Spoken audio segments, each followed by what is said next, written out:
हे अर्जुन, जो भक्त जिस प्रकार मेरी शरण लेते हैं मैं उन्हें उसी प्रकार वैसा ही अनुभव कराता हूं। सभी मनुष्य सभी प्रकार से मेरा ही अनुसरण कर रहे हैं, मेरे मार्ग का अनुसरण कर रहे हैं। कल चर्चा हुई थी कि जैसे आप भाव करेंगे भगवान वैसा ही आपको अनुभव कराएंगे। अर्जुन भगवान श्री कृष्ण के प्रति सखा भाव रखते हैं, तो देखो भगवान उनके सारथी बन गए। भगवान सारथी बन गए, बहुत सरल शब्द में कह दिया गया, लेकिन स्थिति तो देखो। भक्त ऊंचाई पर बैठा हुआ है, पादुका के पास सबसे ऊंचे भगवान बैठे हुए हैं। ये था माम प्रपद्यन्ते, सखा माना भगवान। सखा सोच बल त्यागहु मोरे, सब विधि घटब काज में तोरे। जो भगवान कहते हैं वो करके दिखाते। घटब, कितना घट गए। ध्येयम सदा परिभवनम अभीष्ट दोहम तीर्थास्पदम शिव विरंच नुतम शरण्यम। वो भगवान वहां बैठे जा अर्जुन जी की पादुका है। क्या सब विधि घटब काज में तोरे। ऐसा कौन स्वामी होगा जो अपने सेवक के लिए ऐसे उतर जाए, घट जाए, अपनी महिमा से उतर जाए। कभी रोना नहीं आता किसी को। मेरे साथ प्रभु कितनी कृपा कर रहे हैं, कभी रोना नहीं आता है। कैसा कपटी संसार है। गुरुदेव अपनी महिमा से उतर करके, नीचे उतर करके हमारे जैसे बनकर हमसे संभाषण करते हैं, हमें प्यार दुलार शासन करते हैं। कभी एकांत में किसी को गुरु के प्रति रोना आया? मोटे मोटे आंसू सामने गिरते देखते हैं अपनी वासना की पूर्ति के लिए, अपने मन की शांति के लिए, हमारे मन को सुख मिले। बस कभी ये रोते कि अहो कृपालु करुणामय, आपका कैसा स्वभाव है, हे स्वामिनी आपका कैसा स्वभाव है। कभी ऐसा नहीं। विश्वामित्र जी भगवान के प्रति शिष्य भाव किया तो भगवान शिष्य बन गए। अगर थोड़ा भी विलंब पुष्प लाने में हुआ तो भगवान डर रहे थे कि गुरुदेव की संध्या पूजा में विघ्न न हो जाए, गुरुदेव की जो सेवा में थोड़ा भी समय लगा तो डर गए भगवान। शिष्य भाव, जैसा भगवान के प्रति भाव करोगे वैसा ही भगवान आपके सामने आ जाएंगे। अनंत ब्रह्मांड भगवान ने ही अपने आप से ही रचा है। कितना विलक्षण भजन का प्रभाव होता है कि अनंत ब्रह्मांडों का स्वामी आप जो भाव करोगे वैसा आ जाएगा बन के। अगर आप भगवान को भोग रूप में चाहेंगे तो भोग रूप में भी आ जाएंगे। ऐसा ही है, बड़े कृपालु हैं।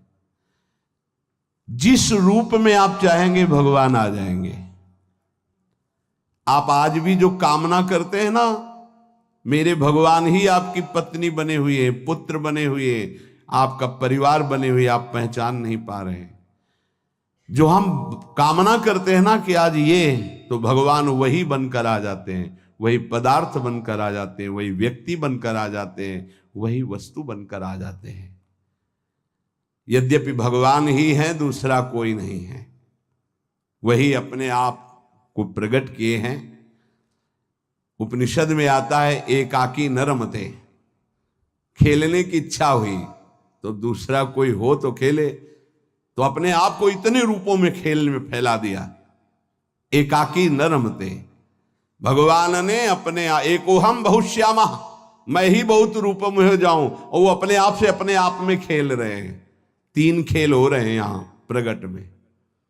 एक हो रहा है सृष्टि का सृजन, बराबर चल रहा है, सृजन भी बराबर चल रहा है, पालन भी बराबर चल रहा है, संहार भी बराबर चल रहा है। सृजन होता जाता है, पालन होता जाता है, संहार होता जाता है, सृजन होता जाता है, पालन होता, संहार, ये बराबर लीला चल रही है। किसका सृजन?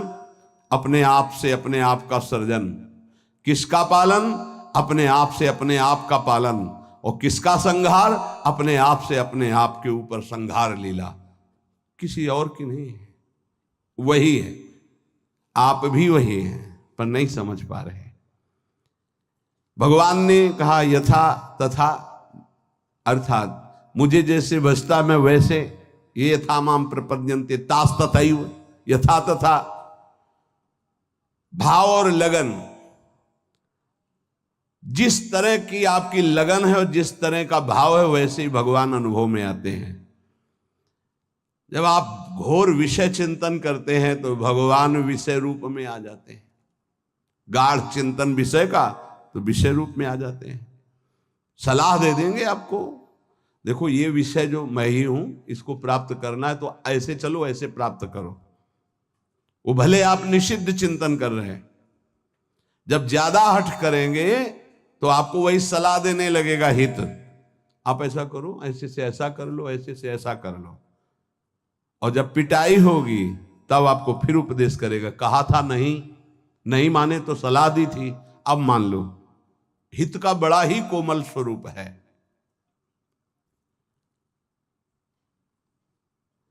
यदि आप भाव से लगन से प्रभु की तरफ चलें तो उधर से प्रभु चल पड़ते हैं, और आपकी चाल और प्रभु की चाल में बड़ा अंतर है।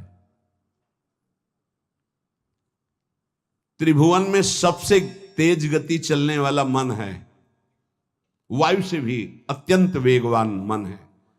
जैसे वायु यहां से बंबई उसको जाने में कुछ समय लगेगा, लेकिन मन को अगर आप बंबई गए हैं, पहुंच गया। मन से भी वेगवान गरुड़ जी हैं, जो भगवान के वाहन हैं, वो मन से भी वेगवान है, और गरुड़ से भी वेगवान भगवान की गति है। तो जब उपासक भाव और लगन से चलता है तो बहुत जल्दी भगवत प्राप्ति क्यों हो जाती है? बोले दरिया दूषण दास में नहीं राम में दोष। भगवत प्राप्ति में दोष आपका है जो आप देरी कर रहे हैं, भगवान की तरफ से नहीं। जन चाले इक पावणो हरि चाले 100 कोश। एक कदम भक्त भगवान की तरफ चले तो 100 कोस भगवान भक्त की तरफ चल देते हैं। 100 को उनका वेग है ऐसा, वो अपने कदम से एक कदम तो ब्रह्मांड पार कर दिए। आपका भाव और लगन, भाव में तो विषय भरा है, लगन लगी भोगों की तो बार बार वही आ रहे हैं भोग रूप में, दूसरा कोई नहीं। पर जब भोग रूप से आप विषयों का सेवन करते हैं तो फिर नरक रूप से भगवान मिलते हैं, रोग रूप से भगवान मिलते हैं, दंड रूप से, जलन रूप से भगवान मिलते हैं। भगवान का कौन सा रूप आपको पसंद है? आनंद तो छोड़ो इसे, आनंद सिंधु प्रभु के रूप का ध्यान करो, उनका नाम जप करो। भगवत प्राप्ति में कोई बाधा नहीं डालता, साधक स्वयं बाधा को स्वीकार करता है। क्योंकि भगवत प्राप्ति के लिए जो तुम्हें समझ दी गई है उसका प्रयोग नहीं कर रहे। भोग सामग्री देखी, समझ कह रही कि नहीं इससे बहुत विलंब हो जाएगा, भगवत प्राप्ति नहीं होगी, आप ये अनसुनी कर दिए, उसे भोग लिए। किसकी गलती रही? आपकी। आपने अपनी समझ का आदर ना करके और भोगाकर्षण का आदर कर लिया। अपने समय को, अपने जीवनी शक्ति को, अपने समझ को भगवत प्राप्ति के योग में लगाना चाहिए। आप भगवत प्राप्ति के वियोग में लगा रहे हैं, दूरी बनाने में लगा रहे हैं। चलना इधर है, चल इधर रहे, इसमें कमी आपकी है। सामर्थ्य जितनी है अगर उतना कदम बढ़ा दो तो तुम्हें खुद अनुभव होने लगेगा भगवान कितनी वेग से आपकी तरफ आ रहे हैं। पूरा समय, पूरी सामग्री, पूरी सामर्थ्य भगवत प्राप्ति के लिए मिली है आपको। पूरा समय, पूरी सामग्री, पूरी सामर्थ्य भोग प्राप्ति में लगा रहे हैं आप, देख लीजिए। कारण समझ सामग्री समय का दुरुपयोग कर रहे हैं, क्योंकि तुम्हारे अंदर लगन नहीं, अगन नहीं भगवत प्राप्ति की। भक्ति किसी साधन विशेष से नहीं प्राप्त होती, कर्मों से नहीं प्राप्त होती, भगवान की पूर्ण शरणागति से होती है। कई बार इनकी चर्चा हुई, पूर्णता कैसे होती है। हे हृदय से प्रभु की शरण, यदि परमार्थ में उतरे हो तो चैन नहीं है। यहां दरस बिन दुखन लागे नैन, जब से तुम बिछुरे प्यारे कबो न पायो चैन। बेचैनी बढ़नी चाहिए। जब बेचैनी बढ़ती साधक में कृपा से, तो वो समझता है परेशानी बढ़ रही है और उसको मिटाने के लिए भोगों में उतर जाता, खत्म। अरे वही बेचैनी तो विरह बनती है, तुम समझते कहां हो। जब आपके अंदर जलन होती, बेचैनी होती, घबराहट होती है, तो वही जाकर विरह बनती है। हा प्राणनाथ, अब जिया नहीं जा रहा आपके बिना, वही भगवत साक्षात्कार कराती है। आप समझ नहीं पा रहे, आपको लग रहा है मेरे साधन में कमी हो गई जो बेचैनी बढ़ रही। यही साधन की परिपक्व अवस्था है जो बेचैनी बढ़ रही। प्यारे समझिए, आपका हृदय तो जलता है, आप में जो अशांति सी महसूस हो रही है, अभाव सा महसूस हो रहा है, ये कृपा हुई है आपके अंदर। यही अभाव आपके अंदर ऐसा भाव पैदा करेगा कि आप चिल्ला चिल्ला कर रोने लगेंगे, प्रियाजू अब रहा नहीं जा रहा, सहा नहीं जा रहा, अब आ जाइए। बन गई बात। जहां आपके अंदर ऐसा भाव आया, बेचैनी बढ़ी, तो आप उसको चैन प्राप्त करने के लिए भोगों का चयन कर लेते हैं। बस गई वो। बोले अब थोड़ा, कल किसी ने कहा था कि आपके कथनानुसार मैं जब चलता हूं तो भारी घबराहट पैदा हो जाती है, और जब हम आपकी हर बात छोड़ देते हैं तो एक तसल्ली से मिलती है और शांति मिल जाती है। क्या शांति मिल जाती? मन। अब विषय भोगने को मिलेगा, अब स्वतंत्रता मिल गई। अब और जहां अनुशासन में वो जलता है कि मेरी हर वासना की आपूर्ति हो जाएगी, आप समझ नहीं पा रहे। वो जो आपके अंदर बेचैनी, वो भगवत प्राप्ति के लिए योग्यता पैदा कर रही है आपके अंदर, पर आपको वो नहीं चाहिए, इसलिए विषय सेवन में शांति लगती। त्यागात शांति होता, वो कहला विषय भोगों में शांति मिल जाती है। यही बुद्धि की बात है, बहुत खराब बुद्धि हो चुकी। दास्य, सख्य, वात्सल्य, माधुर्य, ये जितने भाव है पहले इनके शरणागति पुष्ट होनी चाहिए। भगवान सब कुछ आपको दे देंगे, पर पहले शरणागति पुष्ट होनी चाहिए। अगर आपने अपने आप को श्री भगवान को दे दिया तो श्री भगवान अपने आप को आपको दे देंगे। सौदा बहुत सस्ता है। हमने अपने आप को तो भोगों में दे रखा है। अगर हम अपने आप को श्री भगवान को दे दे, श्री भगवान हमें अपने आप को दे दे, कितना सौदा सस्ता है। अगर शरणागति पक्की हो गई तो भगवान त्रुटियों की तरफ नहीं देखते। राहत न प्रभु चित चूक किए की, करत सुरत 100 बार ही की। प्रभु उसके हृदय की बात देखते कि मेरा शरणागत हो गया, सैकड़ों त्रुटि हो जाए तो भी ध्यान नहीं देते। कितनी कृपा है। जैसे पीछे आपने सुना था कि भगवान कह रहे हैं मेरे जन्म कर्म को दिव्य मानने वाला पुनर्जन्म को प्राप्त नहीं होता। ऐसे ही मैं प्रभु का हूं, प्रभु मेरे, उसका पुनर्जन्म नहीं होगा। शरणागति का शुद्ध स्वरूप। हमारे माई श्यामाजू को राज, मेरी श्यामाजू मैं श्यामाजू का, ये सूत्र समझ लो। प्रभु को अपना मानने वाला, अगर उससे त्रुटियां भी होती तो प्रभु नहीं गिनते। जन अवगुण प्रभु मान न कहो, उसको भगवत प्राप्ति हो जाएगी। मैं प्रभु का, प्रभु मेरे। बस किसी भी दबाव में आकर बीच में तीसरा नहीं हो जाना चाहिए। मैं प्रभु का, प्रभु मेरे। फिर मैं प्रभु का ये भी विस्मरण हो गया, केवल प्रभु मेरे। चाहे समझ में आए या ना आवे, इतना समझ लो, संसार का कोई भी संबंध, कोई भी शरीर, कोई भी वस्तु स्थायी नहीं है, कोई भी पद। लेकिन ये बात सदा तुम्हारे अंदर स्थायी बनी रहेगी, मैं प्रभु का, प्रभु मेरे। अगर आ गई है, शरीर छूटा किसी भयानक अपराध से, अगर फिर जन्म हुआ तो ये बना रहेगा, मैं प्रभु का, प्रभु मेरे। और ये आपको परम पद प्राप्ति करा देगा। अवश्य अवश्य भगवत प्राप्ति हो जाएगी। तो अगर भगवान से कोई दुश्मनी कर ले तो उसे भगवत प्राप्ति हो जाएगी, द्वेष कर ले तो भगवत प्राप्ति हो जाएगी, क्योंकि प्रभु से ही तो जुड़ा है वो। भगवान को गाली दे, अपमान करे, नास्तिकता, बिल्कुल भगवान से बैर माने, उसे भगवत प्राप्ति हो जाएगी। यहां की जैसा कहा कि जैसे भक्त भजता है मैं वैसे भजता हूं, तो वो वैर से भजेगा तो वैर से ही सही, पर भगवत प्राप्ति तो हो जाएगी ना। बोले नहीं, भगवान ने एक शब्द कहा है, ये यथा माम प्रपद्यन्ते, प्रपद्यन्ते माने शरणागति, शरण में, मेरी शरण में होकर जैसा भाव करता मैं ऐसा अनुभव कराता हूं। तो वो जो भगवान की निंदा करता भगवान की शरण में थोड़ी है, उसको तो नरक की प्राप्ति होगी। बोले शिशुपाल ने भी तो निंदा की थी, तो रात दिन भगवदाकार वृत्ति रहती थी उसकी, उसे उठते बैठते चलते फिरते कृष्ण ही नजर आते थे। कंस ने भी तो द्वेष किया, तो उसको दाल में जीरा भी कृष्ण ही नजर आते थे, जिधर दृष्टि डालता कृष्णाकार वृत्ति थी उसकी। ये छोटे मोटे बैर वालों को यमराज ठीक कर देते हैं, उनको भगवान को नहीं अवतार लेना पड़ता।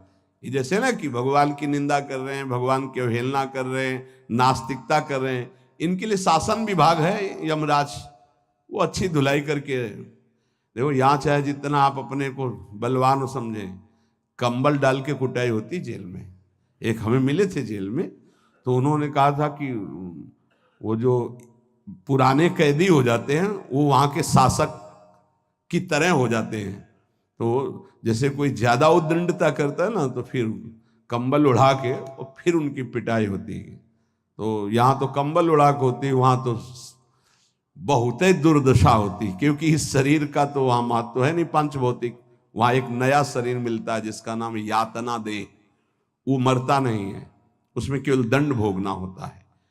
तो कह रहे हैं ऐसे लोगों के लिए तो यमराज ही काफी हैं। ये तो उनके लिए जिनकी हर समय कृष्णाकार वृत्ति में द्वेष हुआ है। जो भगवान का आश्रय अंदर से लेकर के भगवद आचरण करता है, वो भगवान का भक्त होता है। और भगवान प्राणी मात्र के परम सुहृद हैं। जो भगवान से वैर द्वेष रखा, उन्होंने केवल भगवान से ही रखा। शिशुपाल ने कभी और किसी को गालियां नहीं दी, केवल भगवान को दी। और गालियां भी कैसी देता था, कोई गंदी बात थोड़ी कहता था। ये कृष्ण ये ऐसा क्यों बोल रहा है? क्योंकि भगवान ने इसे आदेश किया है कि हमसे द्वेष करो। कौन है ये? जय विजय हैं, 3 जन्म के लिए सनकादिक। तो रावण, कुंभकर्ण, शिशुपाल, दंतवक्, हिरण्यकश्यप, हिरणाक्ष, ये भगवत पार्षद है। भगवान के सिवा इनके चित्त में कुछ है ही नहीं। अब भगवान ने आदेश किया हमसे द्वेष की लीला करो, तो अंतिम समय तक कहां राम रन हतोपचारी वो बोल के पधारे, और ये अंतिम समय तक सभा में बसे। ये कृष्ण, ये ग्वाला। भगवान सबको कहते चुप रहो, बोलने दो, बोलने दो, बोलने दो। जब पूरा समय आ गया तो सुदर्शन चक्र से मुक्त कर दिया। हिरण्यकश्यप किसी के भी समझाने से नहीं, भगवान से वैर। ये भगवत पार्षद हैं।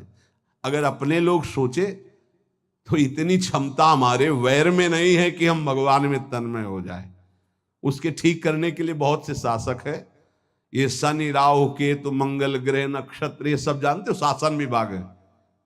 और क्या, जैसे अलग अलग कंपनियां नहीं है, ये अमुक कंपनी है भारत की रक्षा वाली, ये अमुक कंपनी है, अमुक, और एजेंसियां अलग अलग नहीं, जैसे ऐसे एजेंसी समझो, नवग्रह की अलग एजेंसी अलग अलग है।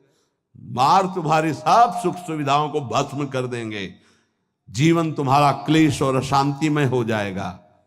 वैर द्वेष भगवान का तो कभी कुछ बिगाड़ नहीं सकेगा, तुम्हारा सर्वनाश कर देगा।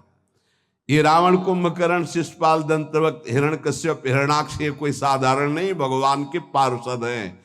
इनकी नकल नहीं कर सकता कोई कि हम भगवान से वैर करके परम पद प्राप्त कर लेंगे। भगवान की सुहृदता, शरणागति से रसास्वादन जो होता है वो और किसी भाव से नहीं होता। पर अगर कोई कर ले, कामाद द्वेषाद भयात स्नेहाद यथा भक्तेश्वरे मनः आवेश तदघम हित्वा बहवस तद गतिम गताहा। काम से भगवान का चिंतन करना, कितने सुंदर भगवान है। कभी ऐसा होगा इनकी अजान बाहु हमें अपने गले लगाएंगे, कितनी सुंदर कपोल है, कितनी सुंदर इनकी अलकावली, कितने सुंदर नेत्र हैं।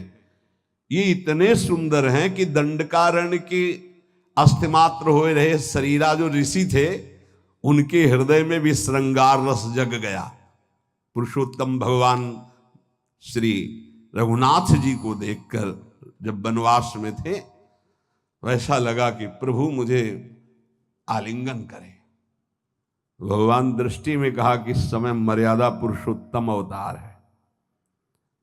उस श्रृंगार रस में भर गए थे सब ऋषि भगवान की उस सुकोमल भुजा देख करके, वो सौंदर्य रूप देख कहा कृष्णावतार, कृष्णावतार। वो सब गोपी बने आके। जब सियाजू का ब्याह श्री राम जी से हुआ तो मिथिला की जितनी सखियां थी सब सिया जी के सौभाग्य की सराहना कर रही थी। ऐसे दूल्हा, वैसे ही सुंदर दूल्हा रूप महाराज, जिधर दृष्टि जाए वह उधर ही सबको चित्त को चुरा ले। तो सियाजू की सब सखियां कोई बोल तो पाई नहीं, पर सबके मन में था कि क्या कभी ये हमें अपने हृदय से लगाएंगे ऐसे, क्या कभी हम इनका साथ प्राप्त कर पाएंगी। जो सियाजू को सौभाग्य मिल रहा है मैं इनकी सखी हूं, क्या। तो राम जी दृष्टि से देख के इशारा करते कि इस समय मर्यादा पुरुषोत्तम अवतार है, एक हमारा अवतार होगा द्वापर में लीला पुरुषोत्तम प्रेम में। आओ सबको निमंत्रण दे, आओ वहां आपकी हर चाह पूरी होगी। दृष्टि से देखना, मंद मुस्कुरा देना, बाहु प्रसार परिरम, आओ। आलिंगन ही नहीं, परिरमन, गाढ़ आलिंगन, नृत्य, उच्छिष्ट का पान करना, अधरामृत का पान करना। जिस समय भगवान रास मंडल के अंतर ध्यान होने के बाद जब प्रकट हुए तो गोपीजन ने एक चूनरी डाल दी अपनी, चूनरी के ऊपर चूनरी। जब उस पे बैठे तो सुखदेव जी कह रहे ओहो, साधना से परम पवित्र किए हुए बड़े बड़े योगींद्र मुनींद्र अपने हृदय में जिनका ध्यान धरने की चेष्टा करते परीक्षित, वो भगवान गोपियों की ओढ़नी पर बैठे। एक और वेद की ऋचाएं नेति नेति कह के वर्णन करते ही उन्होंने कहा प्रभु कभी साक्षात आलिंगन करने का अवसर मुझे आओ। कृष्णावतार में दंडकारण्य के ऋषि, मिथिला की सखिया और श्रुति, जो वेदों की ऋचाएं, वो साक्षात गोपी भगवान उनका जो भाव है उसी सुख को प्रदान कर रहे हैं। किसी भी तरह से भगवान काम और द्वेषाद, द्वेष भी ऐसा कि केवल भगवान से हो, बस दूसरा नहीं। इतनी अनन्यता तुम्हारे द्वेष में हो, दूसरे से द्वेष नहीं, केवल भगवान से। कामात द्वेषात भयात, भयभीत होकर के भगवान का चिंतन होना। स्नेहाद, प्रेम से, सौहार्द से, किसी भी तरह से यदि भगवान में मन लग जाए, काम से, द्वेष से, भय से, स्नेह से, किसी भी संबंध से, तो कह रहे हैं वो सारे पाप नष्ट करके वो चिंतन भगवत प्राप्ति करा देता है। इसलिए ये यथा माम प्रपद्यन्ते तास तथैव भजाम्य हम, भगवान कहते जो मुझे जैसे भजता है मैं उसको वैसे भजता हूं। तुम्हारे द्वेष में इतनी ताकत नहीं कि आकाश से द्वेष करके कुछ प्यार कर लो। प्रेम करने का अवसर आया भगवान के नाम से, रूप से, लीला से, धाम से, परम मंगल हो जाए। एक बार हृदय में फिर बैठा लो। तुम्हारी पांचों ज्ञानेंद्रियां और मन तुम्हारी दुर्गति करते आए हैं। यही तुमको आगे बढ़ने में इस समय जो आपको भगवत मार्ग मिला है बाधा पहुंचाएंगे। इनकी मांग को मत मानो। जबान कहती अच्छा अच्छा पाऊं, ये जबान कह रही रसेंद्री की बात है प्यारे, तुम्हारी मांग नहीं, तुम समझ नहीं पा रहे। इंद्रियों की विलासता तुम्हें नारकी गतियों में पहुंचा देगी। क्या क्या पूरा करोगे, कब कब पूरा करोगे। देहूती जी आदि सम्राट महाराज मन की पुत्री है। जब करदम जी से ब्याह हो गया, चले गए मन शत्रुपा जी। वो तो अपनी साधना में सेवा में लगी रही, कई वर्ष तक कोई चेष्टा नहीं। आंख खुली एक दिन, देखा तो झुर्रियां पड़ रही हैं, शरीर सूख गया। कहां राजकुमारी और कहां एक ऐसे महान तप संपन्न ऋषि की सेवा पति रूप से। क्या चाहती हो तुम, बहुत कृश हो गई हो, क्या चाहते हो। अब भगवान गृहस्थ में तो पाणी ग्रहण जैसा भाव हो गया, लेकिन गृहस्थ धर्म की पूर्ति तो हुई नहीं। अच्छा, तो इस सरोवर में स्नान करके आओ। जे ही सरोवर में डुबकी लगाई, ऐसा सुंदर रूप स्वस्थ प्रकाशित हुआ। संकल्प किया, कितने खंड का विमान तैयार हो गया। देवराज इंद्र के पास भी वो विमान नहीं। ऐसा आकाशचारी देव गंधर्वों को भी मोहित कर ले ऐसा विमान, और सब विश्व ब्रह्मांड की भोग सामग्री 9 रूपों में अपने आप को विभाजित किया। क्या क्या बाद में देहूती जी के वचन भगवान कपिल देव जी से थे कि बेटा अब मुझे बचा लो, उद्धार कर दो, तुम पुत्र रूप में आए हो, प्रभु हो मैं जानती हूं। ऊब गई इन दुष्ट इंद्रियों से। महायोगी करदम जी 9 रूपों से अपने को विभाजित करके ऐसे विमान पर आकाशचारी देव गंधर्वों को भी मोहित करने वाले विलासिता भोग से संपन्न, न जाने कितना वैभव सुख सब। तब देहूती जी ने कहा मैं ऊब गई इन दुष्ट इंद्रियों से, कभी ये तृप्त नहीं होंगी, भगवान कैसे विश्राम मिले। तब उपदेश किया भक्ति योग का, सांख्य योग का, अष्टांग योग का, कैसे परम पद प्राप्त होता है। तो वो बात मान लो। ऐसे ऐसे महान भोगों को भोगने वाले भी आखिरकार हार गए।